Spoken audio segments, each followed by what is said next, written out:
सकते कि ये पूरा डिपेंड ही स्पिनर्स पे कर रहे हैं। इनको एडवांटेज ये है कि इनके पास पार्ट टाइम बॉलर नहीं है, ये इनके पास 6 के 6 बॉलर 10 ओवर कर सकते हैं, जो एक जमाने में हमारे पास भी कह सकते हैं कि हफीज ऐसे थे कि 10 ओवर भी कर सकते थे, 4 ओवर भी कर सकते थे। जिस टीम के पास ये चीज हो तो वो बहुत स्ट्रांग आती है। चाहे हर्षित खेलते हैं नहीं खेलते हैं, इनके पास 3 स्पिनर भी खेलते हैं तो इनके पास कोटा पूरा है, ये अपने 6 ओवर को यूटिलाइज कर सकते हैं। कल काफी फास्ट बॉलर ने तो बॉलिंग ही नहीं की, जो बॉलर ने बॉलिंग नहीं की ज्यादा, अपने कोटा के ओवर नहीं की, इसका मतलब है कि अगले मैच में भी ऐसे ही जाएंगे और 2 ही मैच रह गए और वो नहीं चाहेंगे कि कोई लूप होल छोड़े। हर्षित राणा को लाके एक स्पिनर को बिठाने का मतलब है कि आपने थोड़ा सा मार्जिन दूसरी टीम को दे दिया है।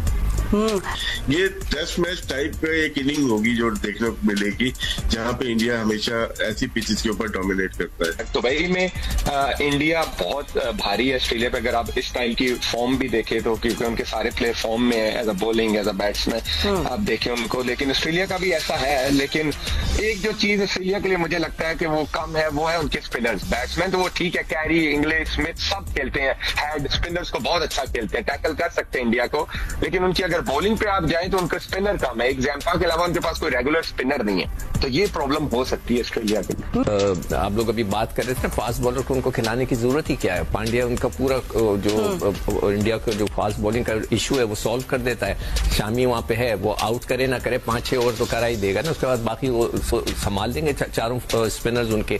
तो इंडिया तो उसी मेथड के थ्रू जाएगा। ऑस्ट्रेलियंस को सिर्फ और सिर्फ उनको पता है कि उनके पास अगर वो लेकर भी आ जाते ना ये चारों फास्ट बॉलर्स को जो भी मिसिंग है, तो कोई फर्क नहीं पड़ना था, उन्हें स्पिनर चाहिए था। अगर कोई लेकर आते तो वो किसी अच्छे स्पिनर ऑलराउंडर, जो स्पिनिंग ऑलराउंडर को लाते। मैं शॉर्ट को देख रहा था, वो इतने ज्यादा मैचेस नहीं खेला हुआ, उसके 12-13 विकेटें हैं ओडीआई के अंदर, और वो खेला भी कम है, मैचेस इतने ज्यादा नहीं खेला है अभी तक उसके रिकॉर्ड में। हो सकता है अच्छी फॉर्म में हो।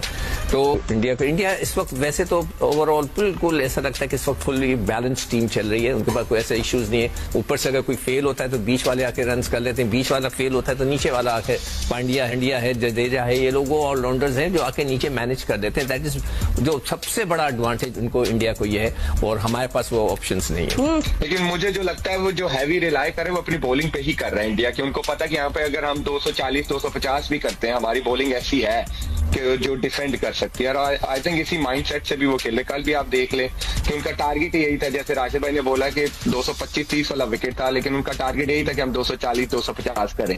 और वो 1-2 वीक से वहीं पे उनको कंडीशंस का भी पता है कि किस टाइम विकेट क्या खेलता है और हमें क्या सूट करता है। और आई थिंक उनकी इतनी बैटिंग है कि वो 240, अगर वो गंदा भी खेलेंगे तो 240-250 तो वो करेंगे, तो ये तो उनको सूट करता है। ये कौन सा तरीका हुआ भाई? मैं ये तो नहीं कह रहा कि इंडिया बहुत बुरा खेला, मैंने कब कहा? इंडिया की बैटिंग अगर फ्लॉप हुई है या वो 249 पे 248 पे गए हैं तो उसमें न्यूजीलैंड की फील्डिंग का दखल तो है।